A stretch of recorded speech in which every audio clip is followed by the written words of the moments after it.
tema que me pidieron tocar es un tema que es posiblemente el tema más difícil en cierto punto, que es cuál es la forma y cuál es la mecánica y cuál es la estructura por medio de la cual un ser humano cambia.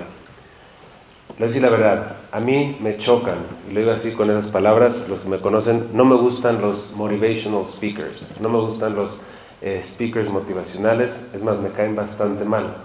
Espero que ninguno ha sido de esos el día de hoy, ¿ok? ¿Por qué? Porque son gente que usan la emoción para cargar a la gente de sueño y no dan herramientas. Y lo único que pasa es de que la gente se inspira, se motiva y no pasa absolutamente nada.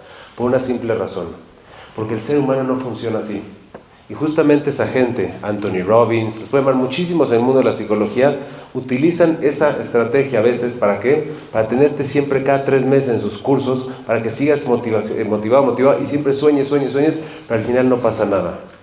De las cosas más difíciles es cómo uno cambia. Y realmente ha sido uno de los temas que más me interesan a mí, no nomás por la parte rabínica, sino por la profesión, cómo realmente uno cambia, cómo uno realmente rompe un hábito que no quiere, cómo uno empieza a hacer lo que quiere. Y ha sido para mí siempre una fascinación, porque hay mucha discusión en el campo, seguro de la psicología, si realmente el ser humano cambia. Entonces, los que vengo aquí a salir, hoy lo que vengo a hacer con ustedes el día de hoy, en el poco tiempo que tengo, es a compartirles realmente cómo mi maestro, Rabbi Leuchter, Reuben Leuchter, basado en su rabino que es Ravolve, me enseñó y me ha enseñado siempre a cómo funciona el proceso del cambio de un ser humano. ¿Cuál es la forma en que si un ser humano quiere empezar a cambiar, a hacer una mitzvah que no hace, o a dejar de hacer una mitzvah, o una verá que está haciendo constantemente, cuál es la lógica? Y voy a decir una frase que él siempre dice en su libro: el que piense que es disciplina, no es cierto, porque la disciplina es siempre estar rompiendo, puede ser un tiempo, pero no puede vivir una vida así. ¿Cuál es la forma en que una persona realmente, aunque al principio empieza con disciplina, pero cuál es la forma en que realmente uno hace un verdadero cambio? ¿Cuál es la estructura interna y lógica para hacer este desarrollo que tanto queremos? Y cómo me tocó esta pregunta, porque cuántas veces si lo han hecho, ven sus Rosh Hashanah pasados. Yo sí tengo un file de lo que apunto en mi Rosh Hashanah pasado. Y a veces me deprimo. ¿Por qué? Porque es muy padre soñar y es todo lo que quieres hacer, etc. Pero cuando ves la realidad, y no es por mala intención, lo prometiste, lo dijiste, hasta pusiste tu plan, pero no pasa. Y no pasa. Un estudio en Estados Unidos es que el 80% de la gente en lo que se prometen hacer en el próximo año, en lo que se llaman end years promises, no lo cumplen. ¿Por qué? Porque todos normalmente hacemos nuestras promesas bajo un marco que es la ilusión, la motivación, el hizuk, pero no con lógica y razonamiento y estructura. Entonces, ¿cuál es la forma para hacerlo? Entonces, para eso hay que hacer nada más una cosa muy simple. ¿Cuál es la constitución del ser humano? ¿Qué mueve al ser humano? ¿Cuál es la cosa que más profundamente mueve al ser humano?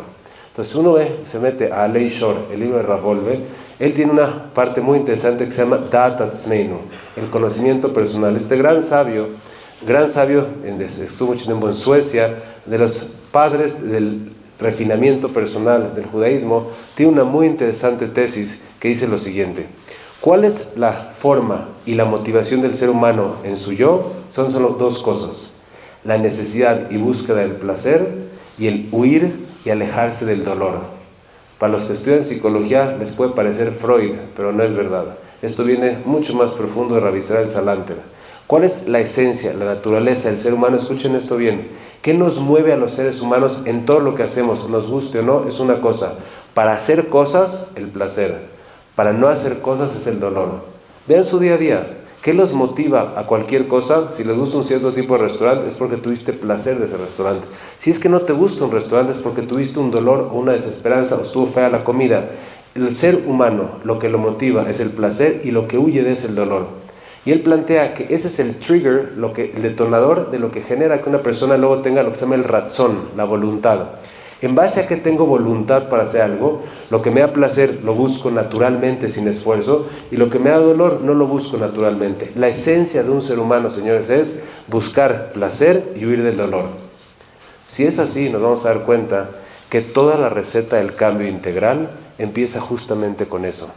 Ser capaz de asociar el placer a las cosas que quiero hacer, que no estoy haciendo, y asociar el dolor a las cosas que no quiero hacer, que sí estoy haciendo. Les voy a enseñar, aunque ya critiqué a Anthony Robbins, les voy a hacer un quote de Anthony Robbins, porque sí tiene algo bueno. Esto, si saben quién es Anthony Robbins, es un coach en Estados Unidos que cobra por sesión de 3, $1 millón. Es realmente un tipo muy exitoso, muy brillante, muy carismático, y él tiene un quote que fíjense cómo no necesita Ravolve que lo avalemos, pero es importante ver cómo una persona secular plantea todo lo que les acabo de decir Ravolve de una manera muy interesante. Dice así: el secreto del éxito es aprender cómo usar el dolor y el placer, en lugar de que el dolor y el placer te utilicen a ti. Si es que haces eso, estás en control de tu vida, y si no, tu vida te controla. Tenemos que estar conscientes que toda nuestra vida, lo que hacen los comerciales, etcétera, es tratar de generar placer en cosas para que las compre y asociar dolor a cosas para que no las haga. Dice Anthony Robbins, una persona que no está consciente y trabaja en asociar placer con lo que debe y dolor con lo que no, es presa de justamente una vida que no es la suya. Entonces vamos a ver cuál es el secreto del cambio. Eso es una postura extremadamente interesante de cómo uno cambia. Entonces vamos a analizarlo de dos facetas. Primero, ¿cómo hago una mitzvah que no estoy haciendo? Y luego, ¿cómo dejo de hacer una verá en la que estoy cayendo? Entonces vamos a empezar primero que nada con una mitzvah que no hago. Normalmente la gente que cree que vamos a una persona que no cumple Shabbat, que no reza, que no ama al prójimo, cualquiera que sea, no da tzedakah. ¿Cómo la gente piensa que tiene que hacer? Va a escuchar una conferencia, va a hacer hizuk y la va a hacer. No, eso no va a aguantar. ¿Sabes lo que tienes que hacer? Tienes que saber algo muy interesante. La razón que no la haces es por una simple razón, porque no asocias esa acción con ningún tipo de placer, ningún tipo de sabiduría, razonamiento, y no sientes ni siquiera que sea lo que es matim, que queda con tu personalidad. ¿Cuál es el paso? Basado en el Nefesh HaChaim, dice así: Anoji, cuando Dios dio la Torah, Ana Yaivna Amira Benetina, Ana Nafshi Katibaina Jajamanejar. ¿Qué significa eso? Yo di al pueblo de Israel algo naim, algo placentero. Dice Rav Leuchter algo fascinante. ¿Cuál es la forma en cómo uno empieza su proceso de cambio a una cosa que uno no hace? Tiene que tomarse el tiempo, y así decía Rav Israel Salanter, para analizar toda esa mitzvah, lo que es sus leyes, su estructura, su lógica. ¿Para qué? Para asociar el placer de eso con uno.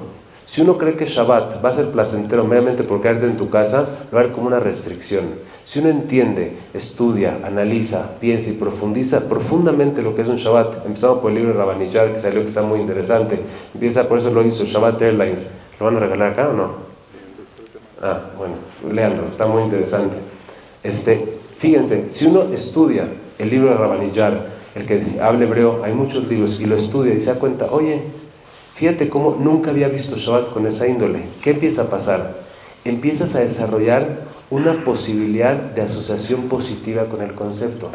Yo vengo de una familia no religiosa, vengo de Betel, vengo de una estructura religiosa nula.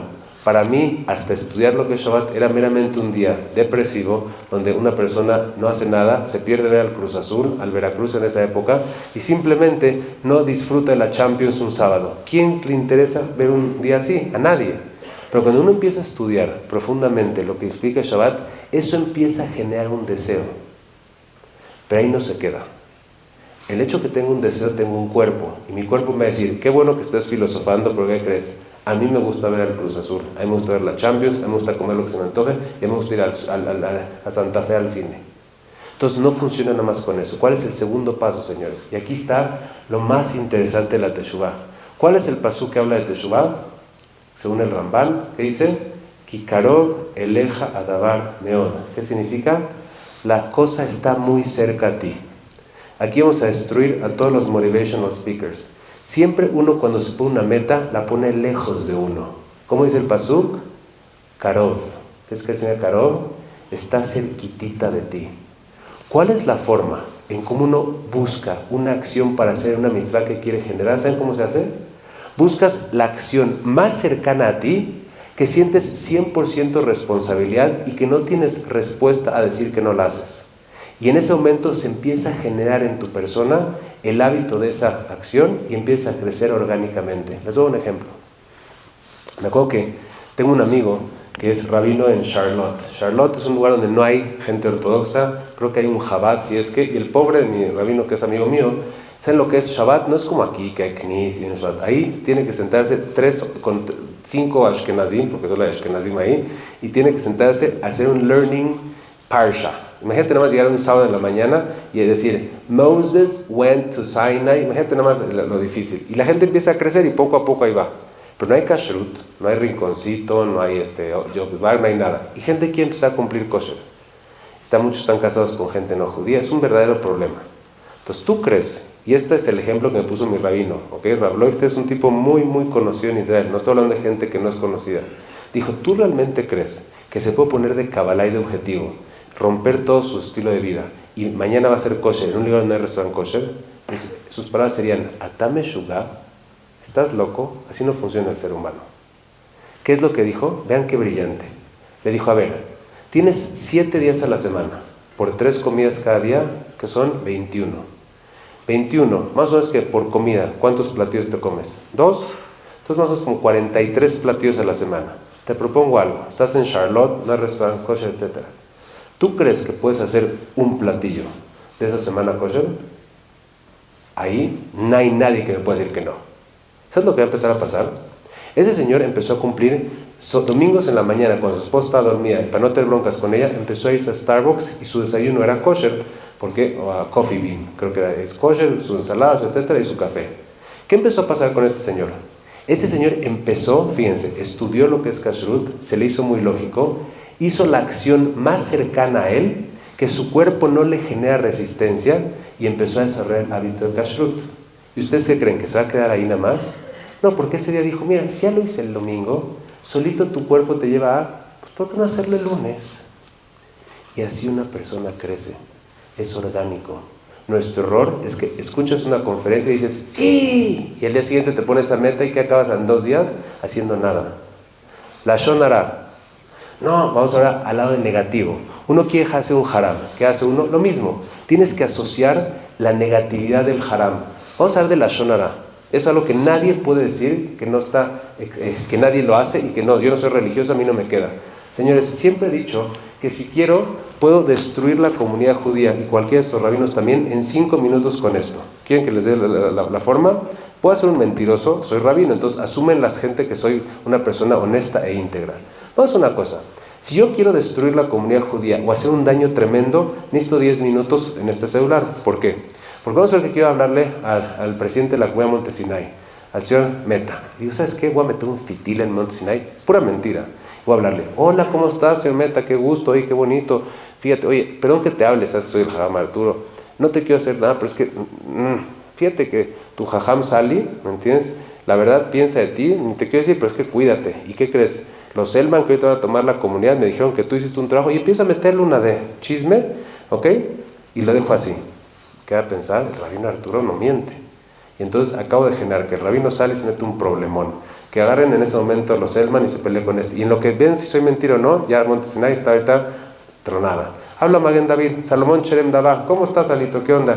Oye, fíjate que el Haman y ya dicen que le están ofreciendo algo muy importante en Panamá, otra vez, ¿ok?